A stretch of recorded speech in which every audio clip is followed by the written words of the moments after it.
Hello everyone! Today you're all lucky from all around the world. Watching our educational video means you're in the right place. Welcome to my channel. 1. Salutation. Start with a polite greeting. Hello or hello. 2. Determine size. If you have a specific size in mind, state it. I would like a small/medium/large coffee, please. 3. Choose the type. Select the type of coffee you want. I'll have a black coffee, please. Can I have a latte, please? I would like a cappuccino, please. Can I have an espresso, please? 4. Milk and sugar preferences. If you want milk or sugar, select your preference.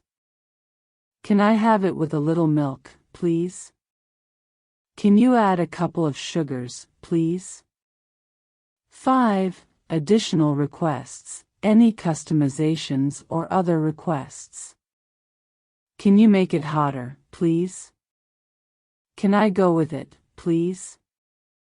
Can you make it decaf, please? 6. Confirmation. Confirm your order. That's all, thank you. 7. Payment and gratitude. Once your order is confirmed, go through the checkout process and express your gratitude. This is my card/money. Thank you very much. Remember to speak clearly and politely, and don't hesitate to ask if you're unsure about any options or have special requests. Like and share. Subscribe.